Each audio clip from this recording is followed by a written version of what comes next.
In the world of video games, few titles have been universally beloved as Breath of the Wild. Released back in 2017, it took the whole gaming world by storm with its innovative open-world gameplay, gorgeous art style, and immersive storyline.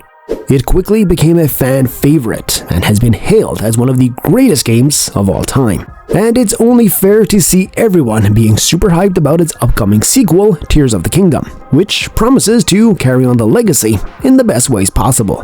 While I truly understand the hype and excitement, I do have some genuine concerns about the upcoming Zelda title. The game has massive shoes to fill, and from what we know about it so far, I think it may not be as good as you guys are expecting. And here's why. Breath of the Wild has long been a title that many modern games have drawn inspiration from in their open-world adventure titles. And while I'm hopeful that the sequel will succeed, I can't help but be a little concerned seeing how sequels to iconic games have a habit of being overhyped before the release and then undergiving after it. A lot is at stake with Tears of the Kingdom, especially with the game set in the same world as Breath of the Wild that we have all grown too fond of to see it collapse. If the sequel ends up being too familiar with its predecessor, it could ruin everything for the die-hard Zelda fans.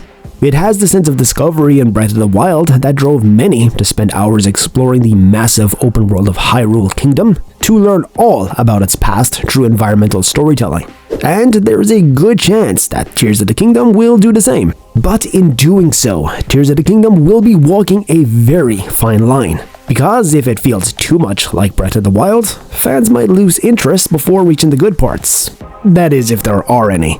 Now I know there will be more to the kingdom for players to explore, with the addition of new floating platforms and mysterious cave systems that has been revealed after the fall of the castle.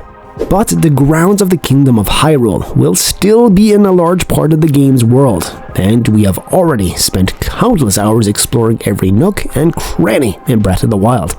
So, the way I see it, Tears of the Kingdom will have players spend more time either exploring the platforms in the skies or uncovering the dark secrets of the kingdom's origins by going through the unknown caverns beneath Hyrule's fallen castle. The Zelda series is renowned for its challenging dungeons and puzzles, and the absence of traditional dungeons was definitely a letdown for many old-time players of the Zelda series.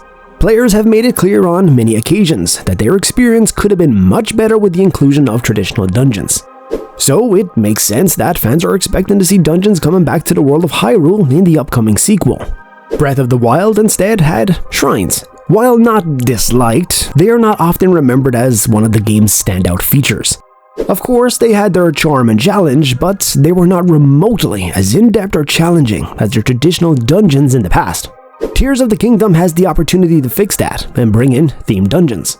And they also have the perfect place for that, the underground cave system.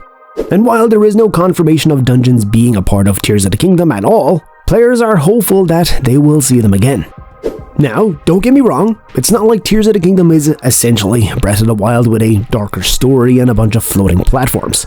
No, it comes with its very own innovations. Vehicles, for one, are coming to the Kingdom of Hyrule. Of course, we have already seen Link traversing the open world on horses, ships and whatnot. But cars? Why did I never see that one coming? While some may argue that this edition brings a fresh, new element to the game, others are concerned that it could detract from the immersion and atmospheric world building that made Breath of the Wild so beloved in the first place. Not to mention, these vehicles don't seem to fit in. Clips from the recent trailers show Link driving a makeshift car. And the best part, it even has headlights. But that's not it. The trailer quickly introduces two more vehicles, a hot air balloon and a large hoverboard-like platform, which makes me wonder if this is the right direction for the game to take. It's a drastic change and a bold one for the developers that could go either way. So yeah, I'm definitely concerned about that. Now, I could be wrong, and these vehicles might actually fit in somehow, especially with how the story seems to be taking a turn for the dark. The sequel appears to lean more towards the cultural aspects that Breath of the Wild featured, focusing on the Zanai tribe and their architecture. Tears of the Kingdom might be taking a deeper dive into it, especially their architecture and their way of life. But then again, we never really asked for more sophisticated vehicles in the first place. I mean, there are many other things that developers could get right this time around, like adding more enemies, dungeons with different teams, more secret hunting, and that kind of stuff. But vehicles isn't one of them. So yeah, that's pretty much all about Tears of the Kingdom and why I personally think it might be a little overhyped. Let me know what your thoughts are about the sequel down in the comments. Breath of the Wild was a masterpiece of a game because of its innovative gameplay, which only makes it harder for Tears of the Kingdom to take its place. But it's never impossible.